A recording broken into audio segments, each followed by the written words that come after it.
Friends, welcome to my channel. So మనం ఇప్పటిదాకా different scenario చూసాం కదా. సో ఈరోజు ఇంకొక సినారియో అనమాట. సో బేసికల్గా ఏంటంటే సినారియో, ఫర్ ఎగ్జాంపుల్ మనకి కొన్ని ఫైల్స్ ఉన్నాయనుకోండి. ఓకే, సో ఇక్కడ ఈ ఫోల్డర్లో మనకి కొన్ని ఫైల్స్ ఉన్నాయి. ఓకే, అలానే సో ఈ ఫైల్స్లో ప్రతి ఫైల్ కూడా మనకి డిఫరెంట్ కాలమ్స్ ఉంటాయి కదా. సో అలానే ఈ ఫైల్స్తో పాటు మనకి స్కీమా రెఫరెన్స్ ఏదైతే కాలమ్స్ ఉందో దాని యొక్క రెఫరెన్స్ ఫైల్ అనేది ఒకటి వేరే ఫోల్డర్లో ఉంది. ఓకే, సో ఇప్పుడు మనం ఫైల్స్ ప్రాసెస్ చేసేటప్పుడు ఏదైతే ఫైల్స్కి స్కీమా రెఫరెన్స్ సేమ్ ఉంటుందో వాటిని మాత్రమే ప్రాసెస్ చేయాలి. ఓకే, ఒకవేళ స్కీమా రెఫరెన్స్ కరెక్ట్గా లేదనుకోండి వాటిని ప్రాసెస్ చేయకూడదు అనమాట. ఓకే, సో కొన్ని కేసెస్లో మనకి ఇలాంటి రిక్వైర్మెంట్ రావడానికి అవకాశం ఉంది. ఫస్ట్ ఆఫ్ ఆల్ అసలుకి కాలం నేమ్స్ ఏమన్నా చూద్దాం. సో డిపార్ట్మెంట్ 1 ఫైల్లో ఇక్కడ మనకి సో ఐడి, నేమ్, శాలరీ ఇలా ఒక 3 కాలమ్స్ ఉన్నాయి. ఓకే, ఈ మూడిట్లో కూడా అన్నిట్లో కూడా సేమ్ కాలమ్స్ ఉన్నాయి. అలానే సేమ్ కైండ్ ఆఫ్ ఫైలు ఇక్కడ చూడండి, ఒక ఫోల్డర్ క్రియేట్ చేసి కదా స్కీమా డేటా ఫైల్ అనేది. సో ఈ ఫైల్లో కూడా మనకి సేమ్ కాలమ్స్ ఉంటాయి, కానీ డేటా ఏముండదు. జస్ట్ ఐడి, నేమ్, శాలరీ ఇది నేను అడిషనల్ యాడ్ చేశాను టెస్టింగ్ కోసం. ఇక్కడ చూడండి ఏమున్నాయి, ఐడి, నేమ్, శాలరీ అన్నమాట. సో ఇప్పుడు నేను రిక్వైర్మెంట్ ప్రకారం ఏదైతే ఫైల్స్ ఈ స్కీమా ఫైల్ యొక్క మ్యాచ్ అవుతాయి వాటిని మాత్రమే ప్రాసెస్ చేయాలి, రిమైనింగ్ ఫైల్స్ని ప్రాసెస్ చేయకూడదు అనమాట. అది రిక్వైర్మెంట్. ఓకే, సో ఇప్పుడు ఇది ఏంటనేది కూడా will try to see that. So first ఈ పైప్ లైన్ ఎలా బిల్డ్ చేయాలి ఏంటనేది కూడా will try to see that. So first మనం ఏం చేయాలంటే, so get metadata will try to take it. Okay, get metadata ఏం చేస్తుందంటే ఫైల్ యొక్క మెటాడేటాని వీ కెన్ రీడ్ ఇట్. అంటే ఫైల్ ఎప్పుడు మాడిఫై అయింది, దాని యొక్క స్ట్రక్చర్ ఏంటి, అంటే కాలమ్స్ ఏంటి, డేటా టైప్స్ ఏంటి, సో ఫైల్ సైజ్ ఏంటి, ఇలా మనకి మెటాడేటా ఇన్ఫర్మేషన్ వస్తుంది. ఓకే, సో యాక్చువల్ ఫైల్స్లో ఉన్న మెటాడేటా అలానే స్కీమా ఫైల్స్లో ఉన్న మెటాడేటా రెండు కూడా ఈక్వల్ అయితే అప్పుడు ఫైల్ ప్రాసెస్ అయ్యేటట్టు, లేకపోతే ఫైల్ ప్రాసెస్ కానట్టు, ఇలా మనం ఏంటంటే వ్యాలిడేషన్ అనేది చేయాల్సి ఉంటుంది అనమాట. ఓకే, చూద్దాం అది ఎలా చేయాలి ఏంటనేది. So first get metadata activity తీసుకుందాం. ఓకే, సో ఫస్ట్ మనం పైప్ లైన్ క్రియేట్ చేద్దాం, న్యూ పైప్ లైన్. సో పేరు ఏదో ఒకటి ఇద్దాం, సో వ్యాలిడేషన్. సో దాని తర్వాత ఇక్కడ గెట్ మెటాడేటా తీసుకుందాం, డ్రాగ్ ఇట్, ఇక్కడ పేరు మారుద్దాం. ఇదేంటి, actual file information. Okay, so అలానే సెట్టింగ్స్ ఉంది కదా, ఇక్కడ మనం ఏంటంటే సో డేటా సెట్ ఆల్రెడీ మీరు క్రియేట్ చేస్తే దాన్ని యూజ్ చేసుకోవచ్చు, లేకపోతే ఫ్రమ్ స్క్రాచ్ నుంచి ఎక్కడి నుంచి మనం డేటా సెట్ అనేది క్రియేట్ చేసుకోవచ్చు. New Azure Blob Storage, continue, CSV, continue, పేరు ఇద్దాం ఇక్కడ. Okay, source data set. Okay, so linked service ఏంటి, దాని తర్వాత ఫస్ట్ వైజ్ హెడర్, ఇక్కడ ఫైల్ను పాయింట్అవుట్ చేద్దాం.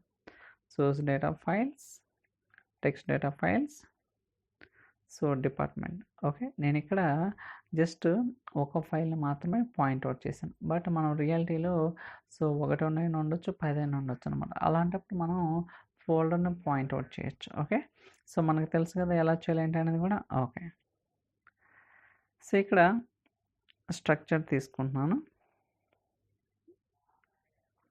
ఓకే, సో అలానే ఇంకొక ఫైల్ కూడా తీసుకుందాం, get metadata. So just drag it. So ఇదేంటి, let me build the data set. So దీనికి కూడా డేటా సెట్ అనేది బిల్డ్ చేద్దాం, పేరు మారుదాం, కాకపోతే స్కీమా డేటా ఫైల్.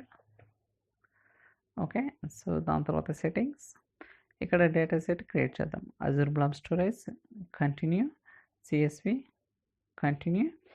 సో పేరు ఏదో ఒకటి ఇద్దాం, సో డెస్టినేషన్ డేటా సెట్. దాని తర్వాత linked service, okay, browse it అంటే ఆ ఫైల్ ఎక్కడుందో పాయింట్అవుట్ చేద్దాం.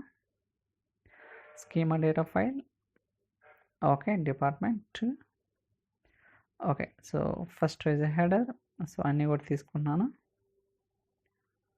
సో ఇలా మనం ఏంటంటే సో ఏదైతే ఫైల్స్ని పాయింట్అవుట్ చేసామో వాటి యొక్క డేటా సెట్స్ అనేది క్రియేట్ చేయడం జరిగిందనమాట.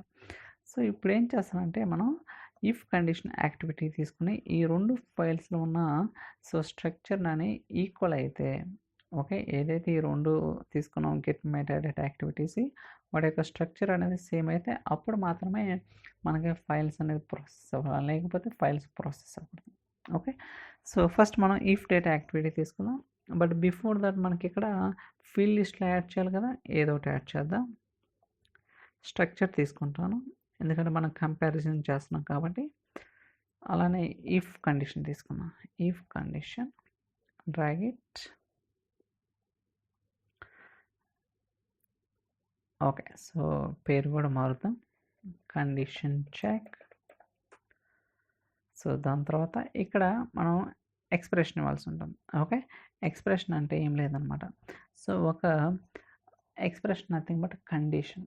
ఓకే, ఫర్ ఎగ్జాంపుల్ ఒక కండిషన్ ఎగ్జిక్యూట్ అయింది అనుకోండి, అది ట్రూ రిటర్న్ చేస్తే ఏం అవ్వాలా, ఫాల్స్ రిటర్న్ చేస్తే ఏం అవ్వాలనేది మనం డిఫైన్ చేయాల్సి ఉంటుంది. సో దానికోసం ఈక్వల్స్, సో మనకి ఈక్వల్స్ అంటే తెలుసు కదా,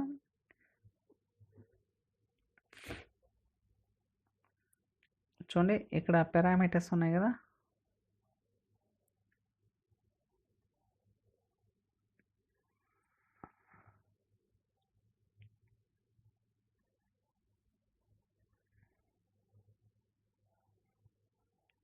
ఐ థింక్ యా మనం కనెక్ట్ చేయలేదు కదా, అదే ఏంటని చూస్తున్నాను. Yeah, so I forgot to that. So ఇప్పుడు ఎక్స్ప్రెషన్స్ చూడండి, ఇందాక మనం ఎప్పుడైతే కనెక్ట్ చేయలేదో మనకి ఏమి రాలేదు, బట్ ఎప్పుడైతే మనం కనెక్ట్ చేసామో లైక్ సో గెట్ మెటాడేటా యాక్టివిటీస్కి అలానే ఇఫ్ కండిషన్ యాక్టివిటీకి మధ్య మనం కనెక్షన్ అనేది ఇవ్వాలి కదా. సో అందువల్ల మనకి ఇందాక యాక్టివిటీ అవుట్పుట్ అనేది డిస్ప్లే అవ్వలేదు అనమాట. ఓకే, ఇప్పుడు ఇద్దాం ఈక్వల్స్, సో ఈక్వల్స్. సో ఇప్పుడు ఏంటంటే సో యాక్చువల్ ఫైల్ ఇన్ఫర్మేషన్లో ఉన్న స్ట్రక్చరు ఇది, కామా స్కీమా దాంట్లో ఉన్న structure, that's it. Okay, so ఈ రెండు ఈక్వల్ అయితే, ఓకే, సో యాక్చువల్ డేటా ఫైల్లో ఉన్న స్ట్రక్చరు అలానే స్కీమా ఫైల్లో ఉన్న స్ట్రక్చర్ రెండు కూడా ఈక్వల్ అయితే అప్పుడు ఏం చేయాలా, మనం ఫైల్స్ని ప్రాసెస్ చేయాలి, లేకపోతే సో ప్రాసెస్ చేయకూడదు, అది రిక్వైర్మెంట్ కదా. ఓకే, సో ఇప్పుడు ఏంటి మనం ఇక్కడ ఎక్స్ప్రెషన్ రాసాం కదా, మనకి ఇక్కడ ఏంటి ట్రూ ఆర్ ఫాల్స్ ఉంటుంది. ఓకే, సో ఇన్ కేస్ ఈ ఎక్స్ప్రెషన్ అనేది ట్రూ రిటర్న్ చేస్తే ఈ ట్రూ కేసులో ఏదైతే యాక్టివిటీస్ కావచ్చు ఏదైతే రాస్తారో అది ఎగ్జిక్యూట్ అవుతుంది, లేకపోతే ఫాల్స్ దాంట్లో ఏదైతే రాస్తారో అది ఎగ్జిక్యూట్ అవుతుంది అనమాట. ఫర్ ఎగ్జాంపుల్ ట్రూలో మనం వెయిట్ యాక్టివిటీ తీసుకుందాం. ఓకే, సో వెయిట్ జస్ట్ పేరు మారుతాయి ఇక్కడ కూడా, ట్రూ కండిషన్ సో మీకు కావాలనుకుంటే ఒక 10 సెకండ్స్ కూడా ఉంచుకోవచ్చు, నో ప్రాబ్లం. సో ఓకే, అలానే ఫాల్స్ యాక్టివిటీలో కూడా మనం ఒక వెయిట్ యాక్టివిటీ అనేది కాల్ చేద్దాం. ఓకే, ఇక్కడ క్లిక్ చేయండి. సో వెయిట్ పేరు మార్దాం, ఫాల్స్ కండిషన్.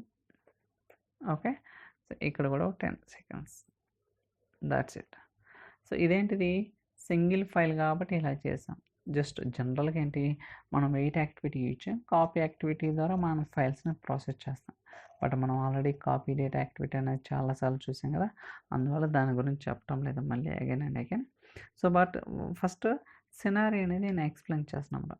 ఫస్ట్ రెండు గెట్ మెటాడేటా యాక్టివిటీస్ తీసుకొని ఆ రెండు ఫైల్స్ యొక్క మెటాడేటా ఈక్వలా కాదని కంపారిజన్ చేసి ఈక్వల్ అయితే ఏం చేయాలి, ఈక్వల్ కాకపోతే ఏం చేయాలి అనేది మనం ఇక్కడ డిస్ప్లే చేస్తాం. ఓకే, సో ఇప్పుడు ఒకసారి టెస్ట్ చేద్దాం ఇది ప్రాపర్గా వర్క్ అవుతుందో లేదో. Try to see that. Valid looks good, దాని తర్వాత డీబగ్. సో ఇప్పుడు ఏంటి రెండింటిలో కూడా సేమ్ ఉంది కాబట్టి ట్రూ కండిషన్ అనేది ఎగ్జిక్యూట్ అవ్వాలి.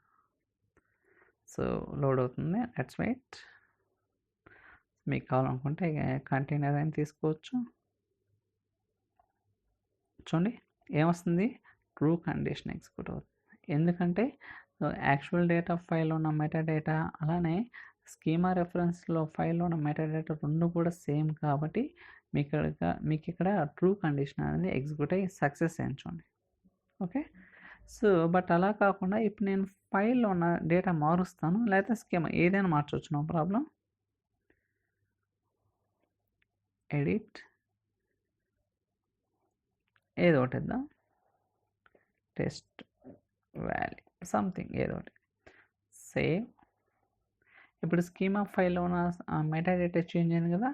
ఇప్పుడు పైప్లైన్ రన్ చేస్తే నాకు ఫాల్స్ కండిషన్ రావాలి. ఓకే, ఏం రావాలి, ఫాల్స్ కండిషన్. బట్ ఇందాక ఏమొచ్చింది, ట్రూ వచ్చింది, ఎందుకంటే సేమ్ కాబట్టి. ఇప్పుడు డిఫరెంట్ కాబట్టి ఫాల్స్ రావాలి. వాలెట్ డీవర్క్ లెట్స్ దట్. ఇప్పుడు ఏమొస్తుందో చూద్దాం.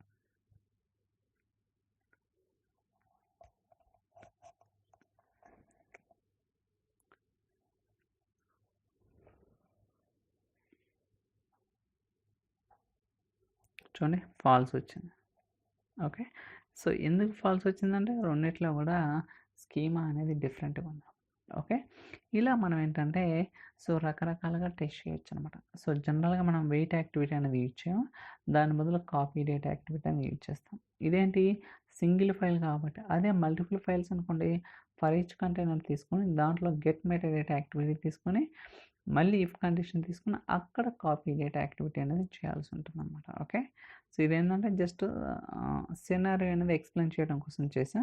బట్ సేమ్ థింగ్ ఇందాక చెప్పినట్టుగా సో గెట్ మెటా డేటా ఒక ఫోల్డర్ని పాయింట్ అవుట్ చేసి దాన్ని ఫర్ ఈచ్ లూప్ కంటైనర్కి తీసుకొని with in the for each loop కంటైనర్లో మళ్ళీ గెట్ మెటా డేటా యాక్టివిటీ తీసుకొని మళ్ళీ ఇఫ్ కండిషన్ తీసుకొని అక్కడ ఎక్స్ప్రెషన్లో సక్సెస్ అయితే ట్రూలో కాపీ డేటా లేకపోతే ఫాల్స్లో వెయిట్ యాక్టివిటీ ఏదో ఒకటి తీసుకొని ఇలా మన సినారీ అనేది కంప్లీట్ అనేది చేయొచ్చు అనమాట. ఓకే, సో ఐ థింక్ మీకు అర్థమైందని అనుకుంటున్నాను.